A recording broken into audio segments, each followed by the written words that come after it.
From I Am Interchange, it's the Next Democracy Podcast. Here's something we're sitting with. The people who govern us mostly come from a narrow slice of the rest of us. Lawyers, for one. In the United States, they fill more than half of Congress. But it's wider than any single profession. It's wealth. The system favors the people who already have. Running for office costs money. Holding office rewards money. And so the rules end up written again and again by people who are already winning.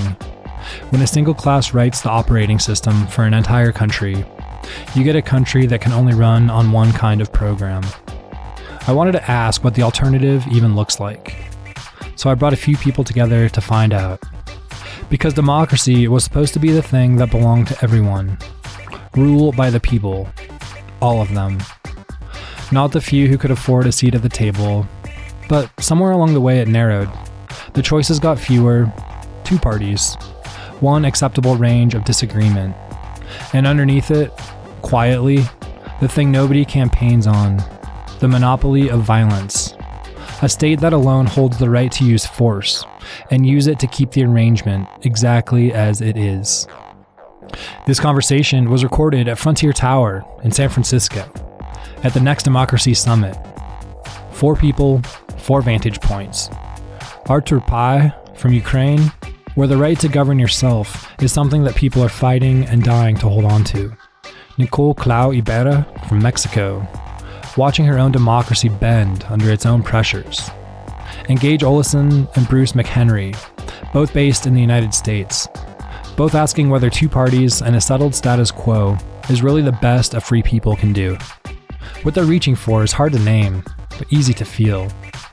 In a world with room in it for more than one world. Many ways of living together, not one imposed on all the rest. And the question that keeps surfacing, the one that outlasts any election, what kind of self-governance do we leave the people who come after us? That's today. Stay with us.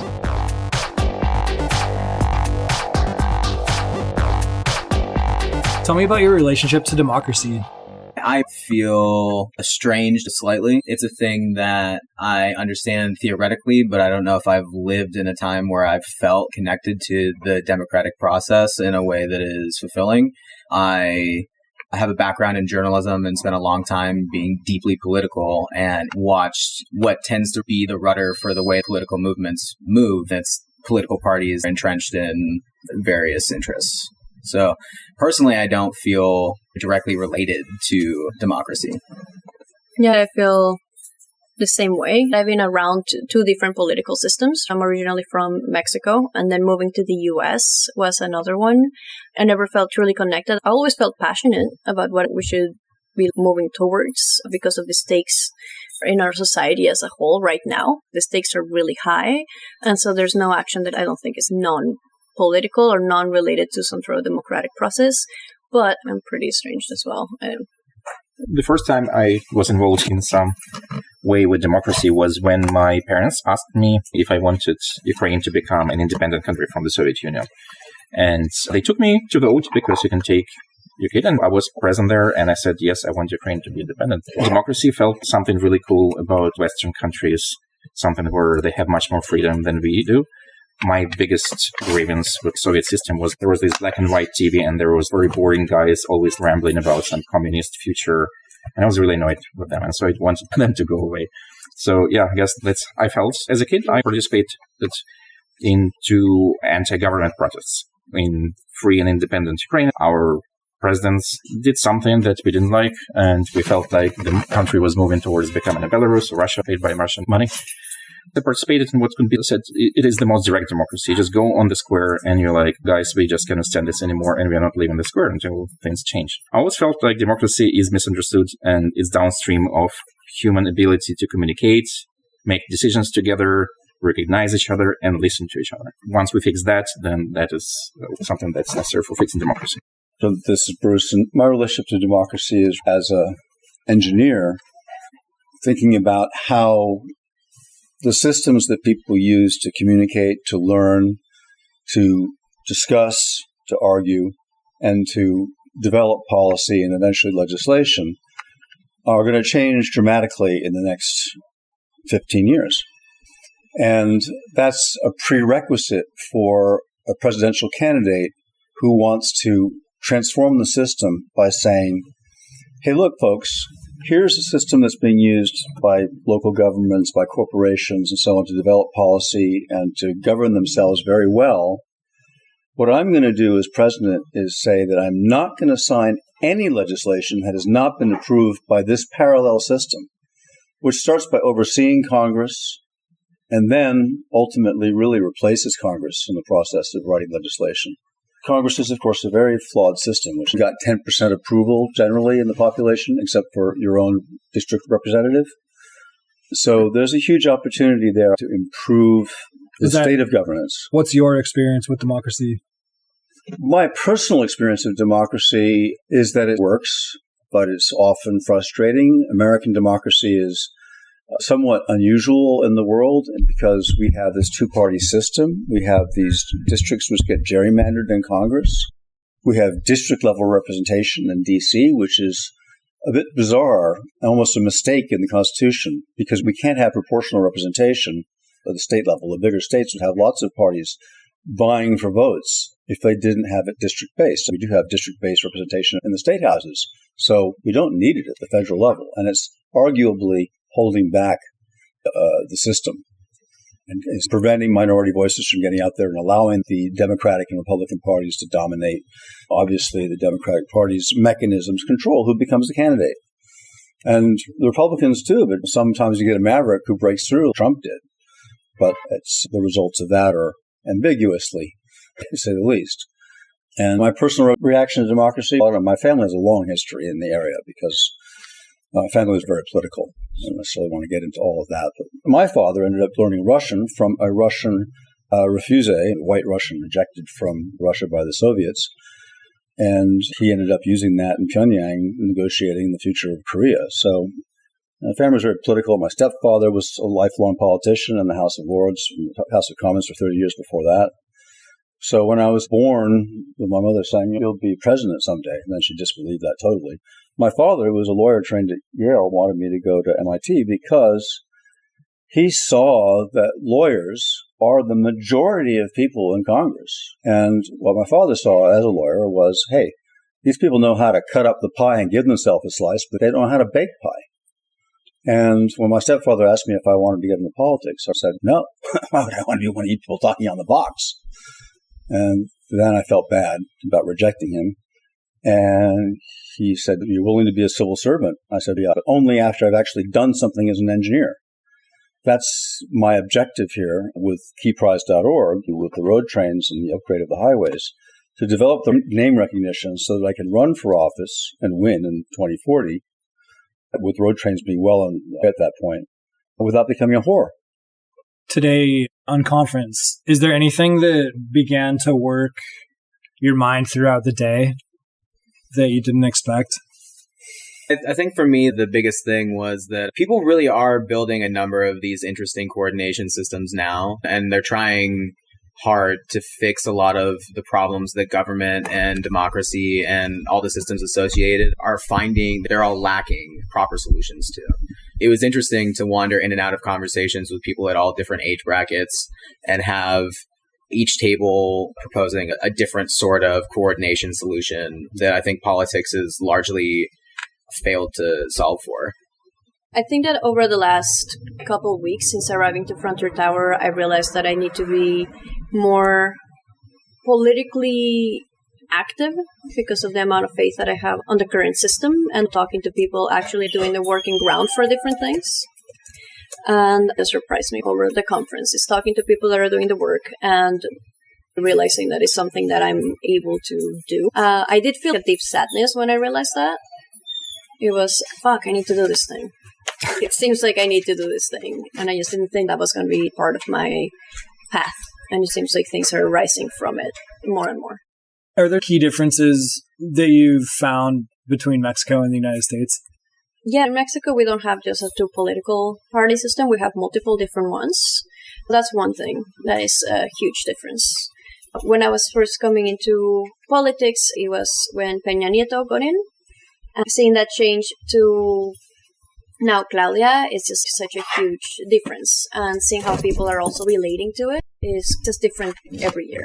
It's always a big topic of discussion, same as in the US, and there's two main parties, but it's just very different to have two than at least a couple more that you can choose from. I co-hosted a discussion about deliberative democracy, and I was surprised by the turnout. There were so many people, and it seems like we had so many questions. We barely scratched the surface in the whole time we were located.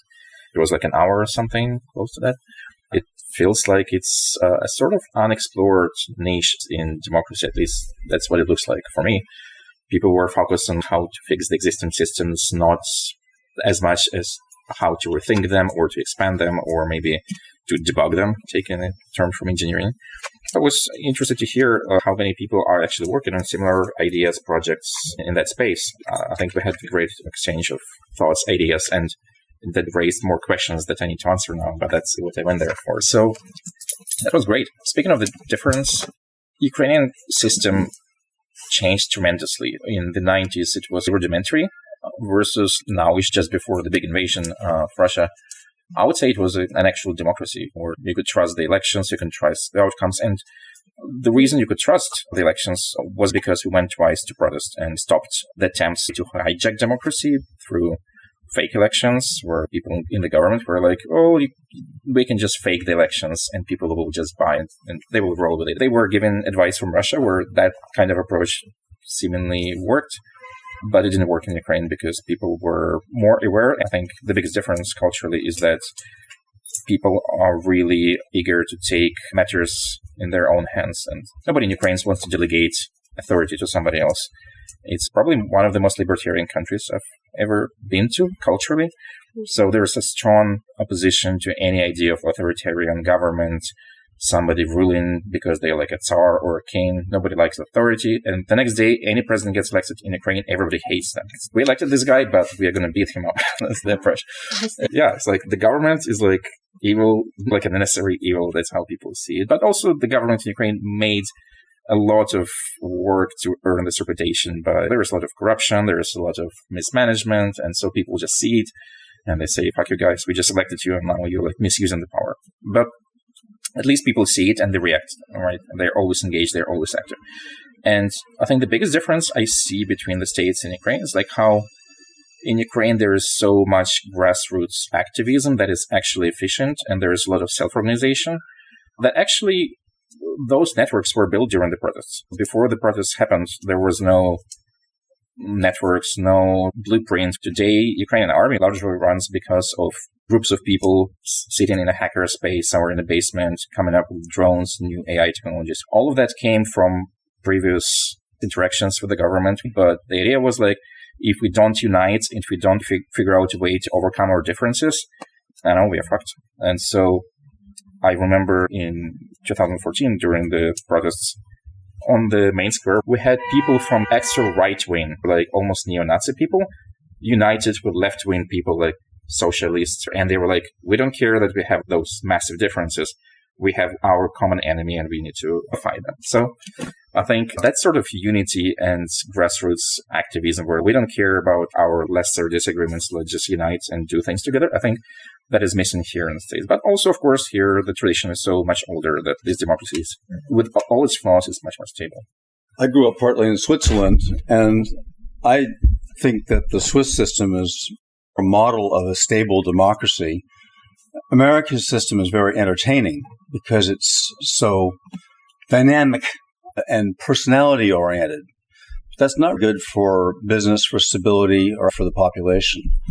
And so I look forward to a system which is more driven by expertise, respect for facts, respect for the interests of the various elements of the population and their needs, which sometimes is to have something to fight against because people need purpose, and they get that from having something to fight against. It's a reason not to just have one man, one vote, to be able to fight against the powers that be, the elders, motivates the young. Is there something that happened today that has stuck with you? What struck me today was that we're at a phase now in the evolution of the technology and the application of the technology to democracy where there's lots of ideas. It's like the early innovation in the auto industry, where there were 100 car companies and almost all of them failed. But a lot of them had the right idea. They had working vehicles, but they weren't working together on the ones that won. Anybody else's effort working on the same general thing is a kind of support. It's not like your effort is totally wasted, but there's a lack of coherence at this point, and I think that will get resolved in time.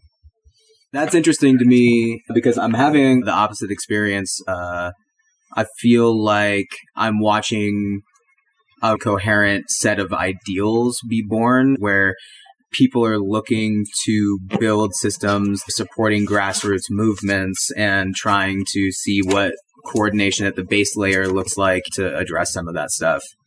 So I personally think I'm seeing a direction to a lot of these conversations now. Yeah, I feel a lot more coherence now than probably a couple of years back, where more people are getting similar ideas. And I think throughout history, we see things change towards that direction. Yeah, there was hundreds of automobile companies and only a few made it, but ultimately it's like an evolution in the collective consciousness, and it's getting more coherent. The more I'm speaking with people, it's, oh, wait, that's similar to what I'm working on. Oh, wait, yeah, let's talk about the principles. Let's like figure out how we're going to be doing this thing. I feel the conversation shifting from the what to the how. And I am very happy to see that shift because I am tired of just analyzing and talking, and I'm really wanting to shift into the doing, which is part of what I appreciated about the conference, is the ability for everybody to put the topics they're interested in, self-organize. Yeah, we have a little bit of structure, but I didn't see many topics that were completely empty. I always thought there was people moving around, and if there wasn't, they would just move through. Just let's keep going forward. Since Arthur had said this, I want to piggyback off of, you had mentioned that in Ukraine there is largely a challenging of government as soon as there is any handing over of anything. People are pretty defensive of what should be done correctly, and I think that's a really integral part of the political process that is sometimes lost in America. The general direction that I'm seeing and the rationale that you gave for that was that they basically had to start collectivizing to deal with some of these problems in the first place. There was grassroots organization that led to tension between people and government and utilizing the levers to keep government honest.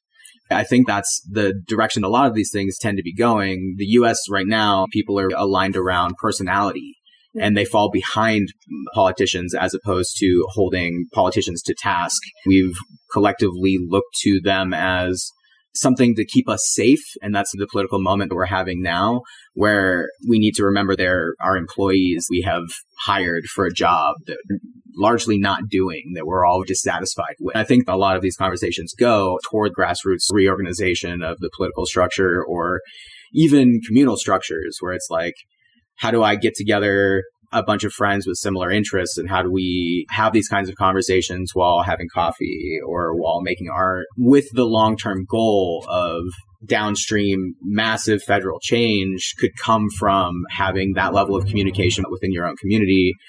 How do you know that your friends are upset with how they're being treated by government if you don't talk to them? That's the largest trend that I'm seeing. Trying to build communal structures so people can organize in a direction they feel is important. I think there is a sort of like good feeling among Ukrainian voters when things are moving a bit too far. So there is this like trigger threshold is much lower there than in many other places. For example, in many countries, the government can abuse their power a lot before people really go to the streets and try to do something besides just ranting about it to each other. And I think the recent example was when the current president of Ukraine, Zelensky, he tried to like influence the parliament so that they would stop the action of the anti-corruption organizations that were set up because the European Union demanded them to be there for further integration back years ago. Those organizations were set up as watchdogs to make sure that the government doesn't steal people's taxes. They're useful, but those organizations found that some of the closest circle of the president were involved in that, and he felt like he had to be loyal to them, so he had to protect them.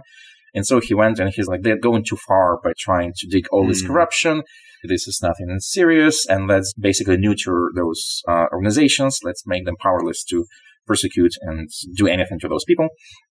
That happens in the country which is at war. So there is a martial law which says you cannot protest. When there's a war in the country, protests are forbidden because it can be your enemy staging a protest and then it breaks out or they bomb the protest and there's too many casualties. So there's good reasons for why you cannot protest. Yet people broke the law. They went to the streets, mostly young people under 25 years old, especially guys under 25, because this is the drafting age. So if you're over 25, you can be stopped, your documents checked, and maybe you're evading the draft, you can be drafted. If you're below 25, you can break just one law. Protesting, but they cannot do anything to you in terms of drafting you right there from a protest. They put cartons from packaging boxes, and they wrote what they wanted, what kind of change and what they were protesting about on those cartons, knowing that this will be all over Instagram, over Western media. They didn't have to chant. There is just a crowd of people standing there showing in written form what they're protesting against. And that was influential enough that a lot of people from Western embassies started telling, hey, if you keep doing this to the government, we will stop funding you, we will cancel all the plans for further integration with the European Union, which is what your voter base mostly wants, because they want to go away from Russia towards the European Union. And so he had to basically stop that action. And so he completely stopped. Didn't really apologize, but he found a reason why he had to stop it. And the guy who was basically his right hand, he had to resign. That was a change that was like, for many years, everyone was like, this guy is so involved in corruption. And eventually, simple protests on the street by young people basically resulted in this guy leaving the position. And now I think the replacement is much better right now. And the country is a much better place. And since then, they even started making huge gains on the battlefields, or at least being more steady. So a lot of that corruption was actually weakening the army and the fighting. So that's one of the examples of how I think that culture of this is enough, we need to go to the street and do something about it, actually works. And it works in Ukraine because it's a relatively poor country. It doesn't have oil, gas, or whatever that one person can just hoard and control everybody. Cannot fly in any country where you pay police enough to fight people. It's very obvious that countries which are open and which are fair do far better in terms of the economy, in terms of the state of welfare of the people, than the corrupt regimes. I'm curious, what kind of structures do you feel like make it possible for young voters in Ukraine to have these conversations? Ukraine had democratic processes when on its territory there was a completely different country 1,000 years ago called Rus. People there had a thing called Vicha, similar to Swiss democracy. People going on the public square and debating and discussing and voting for issues. That was the way the towns and villages were self-governed. As you grow up, you're like, we've been doing this a long time ago, and this has always been part of the cultural DNA. Even despite the Soviet Union being part of Russian Empire, there was a lot of colonialism, suppression of culture, language, including democratic practices. The Soviet Union was the opposite of democracy. It came back the moment Ukrainians became independent. You go to school as a kid, and I'm being told this is how we were governed back then. And you're like, why cannot we do this now? And so people go to the square and they do it and change it. And they know the change is possible because it's already happened several times. So I've been part of 2 protests. They have the history in recent history of Ukraine where 2 protests, they changed something in the country. And they're like, let's give it a try. So they have this positive reinforcement, like a dog, right? You treat them and they like, oh, if I do this, then something works out. And so I think that's just entrained behavior where those things work.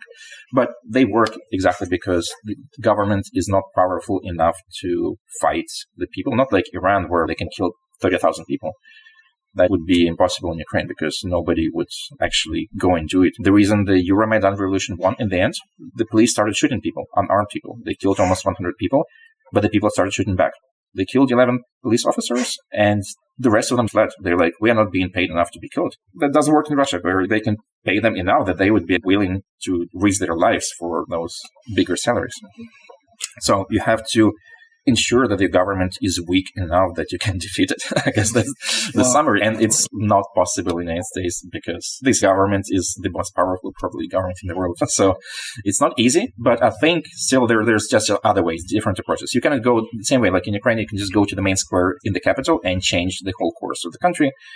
If you here in California, it's far for you to go to DC. It's not like a train ride away, right? It's much harder. So the scale and layered governance here makes it very difficult to replicate that.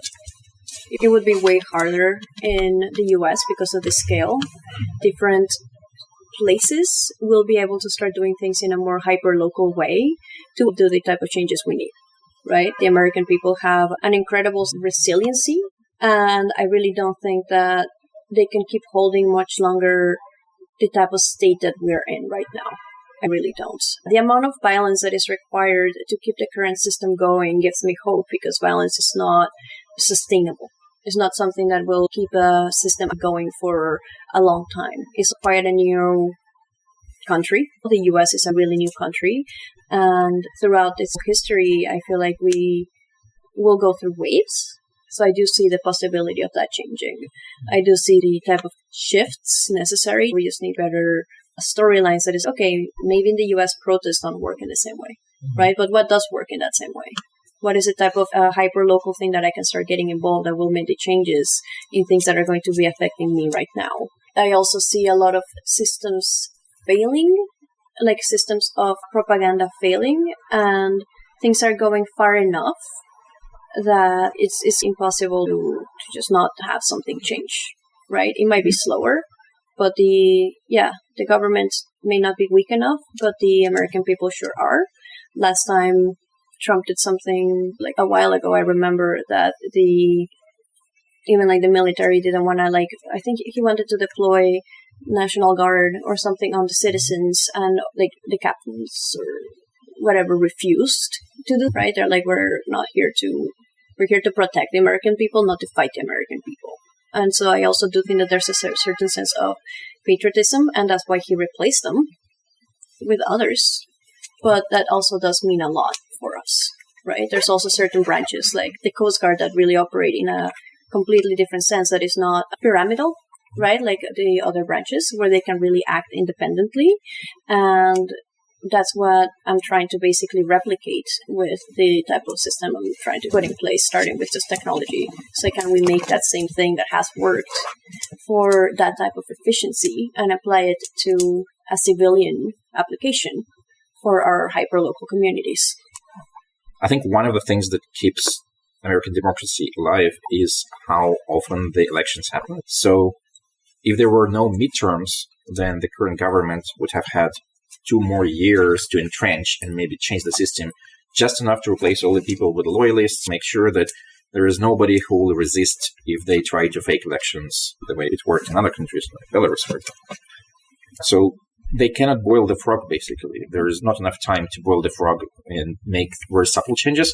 So any change they make is going to make waves in the media, and people will be outraged, and they will go to the polling stations. How to ensure that with all the intimidation, with all the ICE acting as private force of the government for the benefit of very specific people, how to prevent them from intimidating voters enough so that the voters will not show up. So the big question is how to make elections happen and make sure that they happen fairly, and make sure that so many people show up that there is no doubt about what is the outcome of the election. There's no way to challenge those 1 or 2%. If the difference is 15, 20%, you cannot challenge it. And we're seeing that now with ICE, right? When ICE was trying to go to certain neighborhoods in the South, right? And they were going to go against their neighbors. They're like, you come in here, we'll fucking shoot you. That's not a thing that we fuck with. No matter if I spend time in the country or in the city, those type of sentiments are the same, right? It's about that corporate control. It's about that centralized power and hierarchical, structural power that's so stuck that I think people are just done with. I think this is something that's interesting about the U.S. government, talking especially about the federal level, is we often talk about this thing as though it's a monolith, but in a lot of ways, we're a deeply regional country. In a way that the politics of the Deep South in comparison to the politics of the Northwest are fundamentally opposite. You feel that when you go to those places, regardless of there being a central planning structure. Right now, we're at the peak of what federal powers and the application of federal powers look like. In my lifetime, ICE being used as a private force, or during COVID when protesters in Oregon were being black bagged, that is a high-level application internally of federal violence. Those are outliers in the actual experience of the American political system. All this, I think, is pointing to one of the major themes of what I found in the unconference, or even part of this conversation, is that a lot of things are starting to skew towards grassroots movements, and that is increasingly true even to the state level. We're finding collectively that we're very unhappy with the level of coherence of the federal government, and because of that, we're like, oh, fuck it, I'm going to talk to my neighbors about how we fix these problems, or I'm going to collectively have conversations with my community about who we really want to be representative. And those are where the real changes seem to be happening right now. I'd like to add on to that. In my own podcast, we interviewed Sarah Stein-Lubrano, and she wrote the book, Don't Talk About Politics, because talking about politics doesn't actually change minds. Doing things with people actually change minds. So you cannot call out if you're not ready to call in. And you're calling in by inviting your neighbors over. You're calling in by gardening together or doing volunteer work. That's how you're actually going to be making changes. Maybe changing minds is not that important. What's important is, can we agree that we are going to plant a food garden and we're going to have chickens? That's definitely more important than the specifics of what we're going to analyze. As governments rise and grow older and start out young again, so do the generations that built it and fell with it. I think as humanity as a whole, we are entering an adolescent phase where we want to get out of the fucking house.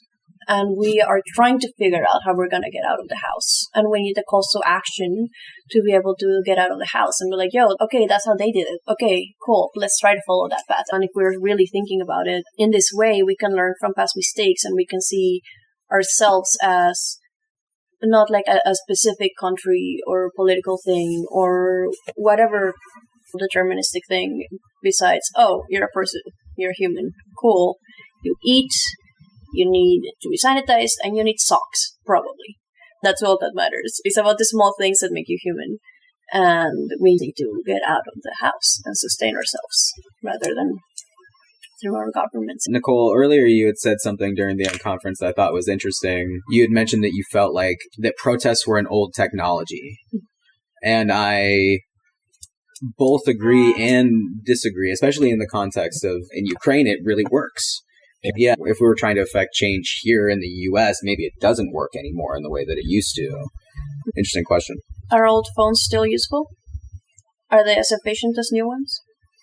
Not nearly. I would say it's the same thing. It's not necessarily that it's an outdated technology. I would just say it's an old technology, and I know we can do better than that at this point. And I think it's also, what are you trying to use a phone for? Because maybe you're like my grandma, and she doesn't need to do much else besides like text me on WhatsApp and call me sometimes. What's an example of a better replacement to protests? It's not necessarily a replacement, but part of the idea with protests is to put stress on the system that is wanting to be changed, to make things more visible when people are unhappy. It still feels like we're asking for things rather than doing some things. A better replacement for tear down the trees for the logging companies. Let's go nail some trees so they can't do it. A direct action that fixes the thing that you're trying to protest against. When I lived in D.C. and saw protests come in, there was a feeling that the protests were largely irrelevant. I think it's quite different in Ukraine. And so the question I have to ask is, what is it that the leaders really fear of the protesters if they don't change? That they'll come back with violence? Is that really in the offing? Because that's not an offing in D.C. When protesters show up and they get back in their buses, it's just a flash in the pan. It's of no real consequence, and there's no expectation that there'll be any follow-up that's really going to force change. Yeah. I do think that there's a space for violence.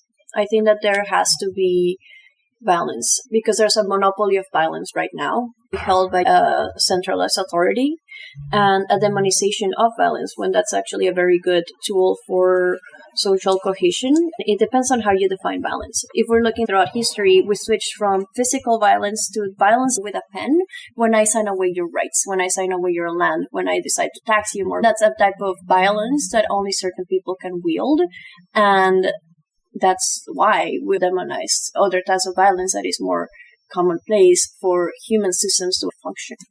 That's a really relevant point because I wanted to mention that the protests, when I see them happening peacefully and people just show up and say, hey, we're against that, that is a very different signal than what it is in Ukraine. In Ukraine, it's, yeah, we're showing up now as nice people just saying we are not happy.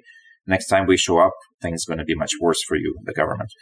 And the reason for that, actually, Ukrainians have this attitude towards how things went in Russia and Belarus. They also had protests, right? But they didn't work out. I remember people from Belarus, this common sentiment that they were proud that when they would stand up on the bench, they would remove the shoes so that they don't step their shoes on the benches. In Ukraine, there was culture very strong against looting or any destruction. If you try to loot a store while the protest is happening, the protesters will beat you up. So I think one of the most important things is that you can only judge the movement by how they police themselves. If they police themselves well, then you can say the government doesn't have an excuse. Oh, this is just a gang of criminals pretending to be protesting, right? Those people work better than police, actually, right now. Police is afraid to go there, even. But if you look at the protests in Belarus, you see those people standing, I don't know, without shoes on the benches. You look at footage from the protests in Ukraine, and you would see a person throwing a Molotov cocktail at a military vehicle, right? And there was a lot of trying to reframe it from Russia that this was a coup and Ukrainians were doing illegal things and it's illegal to kick out the government. But Ukrainians see it differently. The way it is seen from the country is the law is only respected by the people as long as the government pays enough respect to it. Because if the government starts breaking the law, and that's how the protest started in Euromaidan, because the government started beating up people who were peacefully protesting, and the constitution guarantees the right to protest, right? So the government just ignored the constitution. And that's why people there was 1 million people on the street the next day. People were not as concerned with the original reason why the protest happened, which was the government decided to scrap all the plans of integration with the European Union. People were like, it's fine. But the moment they started beating people up, stepping over the constitution, breaking the law, we ignore the things that we basically have to represent and have to enforce. That moment, a lot of Ukrainians feel like, there is no law, right? I can do whatever because the government can do whatever. And I think this is a very healthy attitude. As long as the government stays within the boundaries of the law, okay, there is a law and you maybe have some democratic processes to change the law, and you should probably do that, right? But if the government breaks the law, it's unfair. The government can break the law. It has a lot of resources. It has all the police and everything. But people should still be nice to the government for some reason. I don't think that's fair. Yeah. My favorite example of the necessity for violence in American history is there's all these narratives around civil rights that it was largely only a peaceful protest that built up steam over time. But people often leave out the fact that after Martin Luther King was assassinated, there were riots that broke out over the entire country that brought several different major cities to their knees. And that was really the thing that drove the nail home for civil rights being an absolute, undeniable necessity. Yeah, I really want to also be careful with the romanticization of violence, because yes, we can talk about this and it can sound very exciting and it feels great, or it can feel like this exciting moment and your adrenaline might be rushing, but the reality of how those type of things work is not romantic, right? It's not pretty. It is a struggle. And if we can do things through other means, right? Again, depending on how we're defining violence, because that's a thing, I think different people have just different roles to take, right? You don't have to be the one doing those type of things. You can also be the one that's like feeding your neighborhood. Or you can be the one that's cleaning up the streets after the protest, right? There's different roles that everybody can take depending on who they are, right? There's a Zapatista saying that we want to make a world in which many worlds may exist. There's not one right answer. There's many right answers, and it is context and local dependent. There's no right answer. Yeah, basically, if you have protests, that's a good sign and a bad sign at the same time. It's a good sign in terms of you still have a protest. It's not like North Korea, Belarus, Russia, Iran, where you just cannot do this. You will go to jail, at least. The bad thing is that it means that your system of governance is not working well. It means that people are either not being heard or their will is not being respected. The government is crossing over the line. It's always a bad sign. It's better to do something else. It's last resort, right? It's like when I just cornered. So that's what you do. Try to change the system before protests become a necessity. Yeah, there's only a couple of those guys. There's billions of us. Yeah. Is one generation's perspective more valuable than another's? Well, that's an incendiary question in some sense. Certainly when I was young, I felt that my perspective or my point of view was just as valid as an older person's. But now as an older person, I realize that there's a certain accumulation of wisdom that I didn't have when I was younger. The saying is that if you're not liberal when you're young, you have no heart. If you're not conservative when you're older, you've got no brain. There's a degree of truth to that. And people just get a more comprehensive view as they get older. They see more experiences. And they also see more of the downfalls of your basic populist promise, which is, I'll give you things if you vote for me. But they're not actually producing value. They're just distributing wealth, and not necessarily in a way which encourages growth, certainly not. There's a lot to be said about the idea of America as a republic. The founders were scared of this very phenomenon. That 51% of the population, the poorer 51%, can vote to take the wealth of the more productive 49%. There's a republic and their representatives for that reason, but obviously the system's become corrupted. 10,000 lobbyists in D.C., that's 20 to 1 for Congress. The place is run largely by lobbyists and by lobbyist money. And that's why Congress is so unpopular, and that's why we need to really change the system. Technology will be the catalyst to change the system in a profound and lasting way. Technology is the only reliable way by which humanity advances. There are other things, of course, in law that are also important in advancing, but there are also laws that take us backwards. Technology can fail, but this modern environment that we have is very much a result of technology, and has taken us away from hunting and killing animals and foraging for berries and living with bear skins and in caves. There's a big difference between being an elder and being old. Being an elder is earned. It is not an entitlement dependent on age.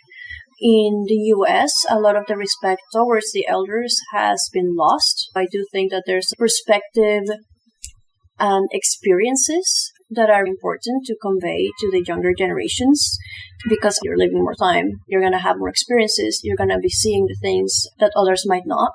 There was a city where they had a mental health issue.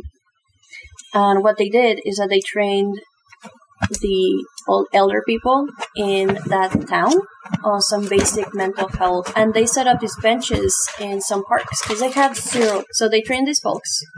They put these benches in the park. And they call these benches friendship benches. And people would go, young people would go, they would sit down, they start talking about their issues. And their mental health did improve drastically. Of the whole community, it improved drastically. Not only because you're giving elders the right place of, hey, you're here, like, you're giving advice, you're giving your perspective, you're being respected as such, but also, if they would have called it mental health benches, nobody would have sat down, right? And then they were worried about the folks that were volunteering to do this. They're like, oh my God, like, they're going to be dealing with all of these people and like all of their mental health issues. How are they going to be doing? And they were doing better because they were being involved in that community. And that is the type of thing that we're just missing so much of. It's like the intergenerational thing, and that respect that I do think is earned. It has to be earned. It's not just, again, like an entitlement, but that also goes both ways, right? That type of respect goes both ways. So you have to earn that respect, whether you're young, whether you're old. And I think that's a huge thing. I think that also people are going to be living way longer now. And so we're going to be seeing something very interesting happen in that direction. I think the heart of the problem is that both parties want to make one party or the other correct on most things or on all things. I think that the true synthesis of truth tends to look like understanding that multiple perspectives feed each other and help each other see a broader thing that is happening. The only way that you can actually get to that place is by having each group engage with each other in a meaningful and respectful way. A lot of these conversations end up becoming incendiary because it's really easy for people to write off whole groups of people because they're different. I think this happens in the age thing often because, especially in a technological age, it's one of the biggest differentiators that you could possibly have. The gap between boomers and zoomers is tremendous in lived experience. Speaking of age difference, it's interesting that we had a sort of almost reverse perception, at least in the 90s, right? If somebody is a seasoned politician, definitely they were a member of the Communist Party, so they came with this toxic baggage.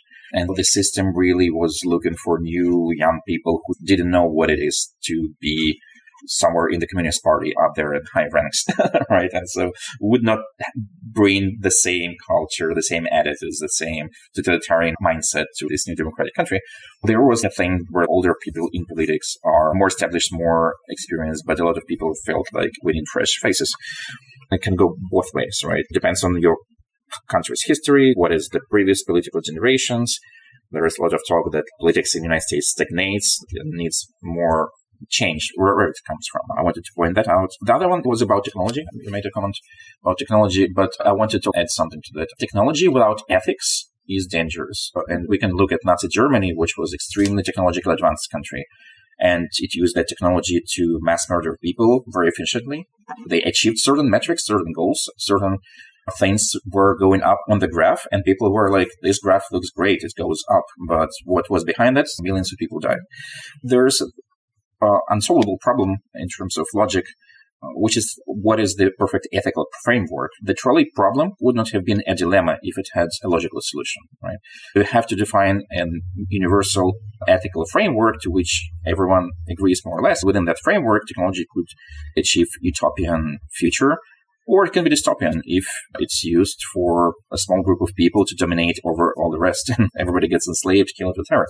And that's Germany as an example. So I think we have to work hard and develop ethical frameworks and discuss them as part of our progress. I want to speak about our definition of advancement. What are we counting as advancement? I think one of the key things that we're missing is how we actually see value, right? Where are we putting our value into? And how are we measuring that? How are we actually measuring impact? And why are we measuring it that way? With a lot of technology, I think it has made us faster, but I don't know if it has made us more advanced. It has definitely made us more efficient, but I would say that's an interesting conversation for another time because it's more nuanced than that. How do we set up the world for the younger generation? Rivers would be cool to still have. Redwoods would be cool too. Rivers, redwoods. Yeah, breathable air is awesome. Anything that they need to thrive and to experience nature in the way I've been able to experience it would be great. It's a hard question. The truth is, I don't know how to set it up. But in order for us to discover how we're going to set it up, we need a place where we can trade ideas without fear of persecution or violence. People stepping into those spaces need to be comfortable with being uncomfortable with one another. The best thing we could do to see the future be born is design the kind of culture that allows people and encourages people to interact and trade ideas in a way that is fruitful. I totally second that. And I see us developing the technology to really support that. First of all, changing the notion of what is media, what is an acceptable publishing platform for media. What the BBC and all the media are using right now will not in the future be seen as an acceptable platform because they don't have to recognize dissent. And you're not listening to the BBC with a group of other people distributed around the world, but who could say, hey, wait a second, that's not the full truth. And then bring in Greenwald or somebody else with an opposing opinion to get us all on the same page. And it's an artifact of the systems that we've always had, that we still reproduce with Berners-Lee's HTML. It doesn't have the mechanism to ensure that you incorporate dissent. So that's part of it. The other thing is that we open source our social networks so that we're not dependent on our corporation to do most of our communication in groups. We're controlling our own feed, our own news feed. And so that's the kind of future I see as the platform on which we can build systems to discuss our desires, our objectives, and develop policy, develop legislation, which a presidential candidate could say, I'm not going to pass any legislation that has not been passed by this parallel system. And that will fix the errors of the system that the founders of this country, when they wrote the Constitution, couldn't have imagined being fixable. in this way. Yeah. They couldn't imagine a forum based on the internet. First three things that we should leave to the next generations. First, existence. If we nuke ourselves, then there is no next generations. So then second thing is the existence should be joyful. If everything it becomes Nazi Germany, life is not joyful anymore. And the third is to allow flexibility where the system can be changed and updated. And democracy owes a lot to Karl Popper and other philosophers who looked at what happened during the Second World War, and they're like, that really sucks. Let's figure out how to build society. And there was this idea of open society. The idea of open society is that we don't follow any state-imposed ideology. It's not religious, so it's not a theocratic state. It's not communism. It's not any sort of ideology that dominates people's lives. It's called open society because you are open. You have a full field of options of which ideology to adopt as your main ideology.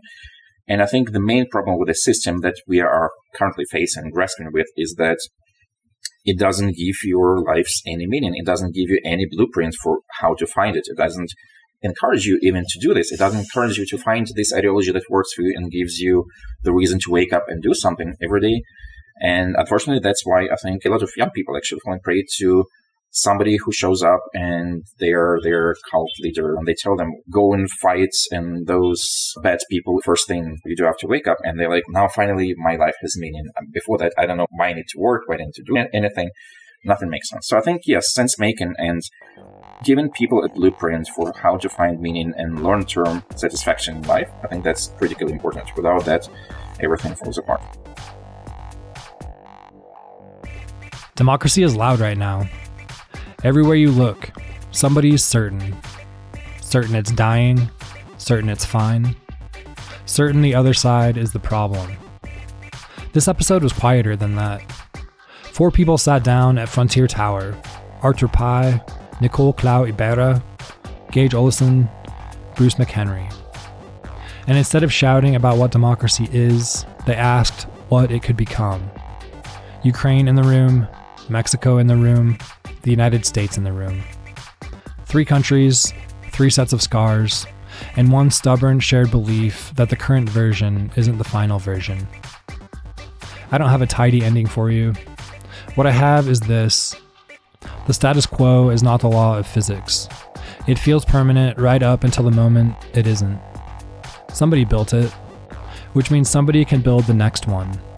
And that somebody is going to be ordinary people in unremarkable rooms, deciding the old answers aren't good enough anymore. You've been in a room like that, or you will be. That's the show.